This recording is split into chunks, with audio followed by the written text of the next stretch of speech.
savez qu'il n'y a pas besoin d'aller au ciné pour voir un indestructible? On en a un, pas en image de synthèse, un vrai, qui a joué des coudes jusqu'à s'en péter un pour aller combattre les deux super-héros, Federer et Nadal, qui t'ont subjugué la planète à coups d'exploits incroyables. Pourtant, quand il envoyait ses premières balles à 5 ans, ce petit bout de chou faisait trembler personne. Ça a bien changé depuis. Il s'appelle Djokovic, Novak, Nolé, le Twatchom, Drakulic. En fait, c'est la famille des indestructibles à lui tout seul. Le Novak, il est élastique à l'infini, il se déplace plus vite qu'un TGV, il est capable de se créer des champs de force.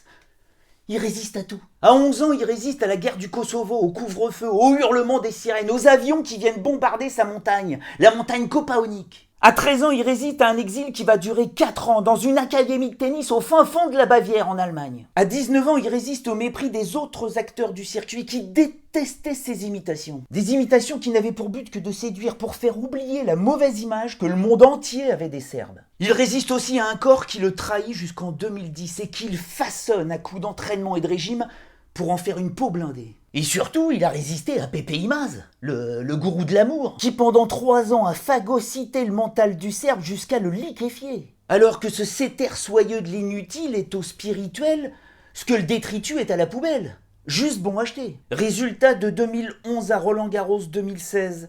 Novak Djokovic est indestructible. Il gagne 24 Masters 1000 sur cette période de 5 ans et demi, 4 Masters de fin d'année sur 5, et il parvient 17 fois en finale sur 22 Grands Chelems, avec à la clé 11 titres. 11 titres du Grand Chelem sur 22.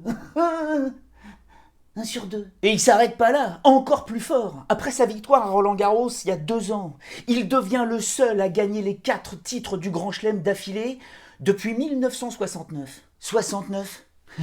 Ça veut dire que pendant un demi-siècle, tous les super-héros qu'il y a eu, les Connors, Borg, McEnroe, Lendl, Wilander, Becker, Edberg, Sampras, Agassi, Federer, Nadal, personne n'a fait ça. Et attendez, encore plus dingue, après sa victoire à Cincinnati en août, là, il est le seul à avoir gagné tous les Masters 1000 au moins une fois depuis toujours. Il est également le seul à avoir joué plus de 50 fois Nadal et plus de 40 fois Federer, les deux super-héros qu'il a plus souvent battus qu'il n'a été vaincu. Indestructible. D'autant plus qu'après une traversée du désert qui aura duré 2 ans, et où il a failli rejoindre le cimetière des déboussolés, il a réussi à revenir d'entre les morts pour remporter en juillet dernier son 13e titre du Grand Chelem à Wimbledon. Du coup, il fait tous les gros titres pour cet US Open, il est en haut de l'affiche. L'US Open où il a été 6 fois en finale sur ses 7 dernières apparitions. L'US Open où en 2011 il résiste aux 2 balles de match que se procure Federer en demi-finale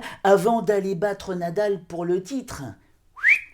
Les 2 super-héros au vestiaire. L'US Open où en 2015 il résiste à Federer en finale et surtout à un public plus qu'hostile. 23 000 hystériques qui ne pensent qu'à le lyncher. Mais il a pas bronché. Indestructible. Comme il le sera encore cette année. On parie ?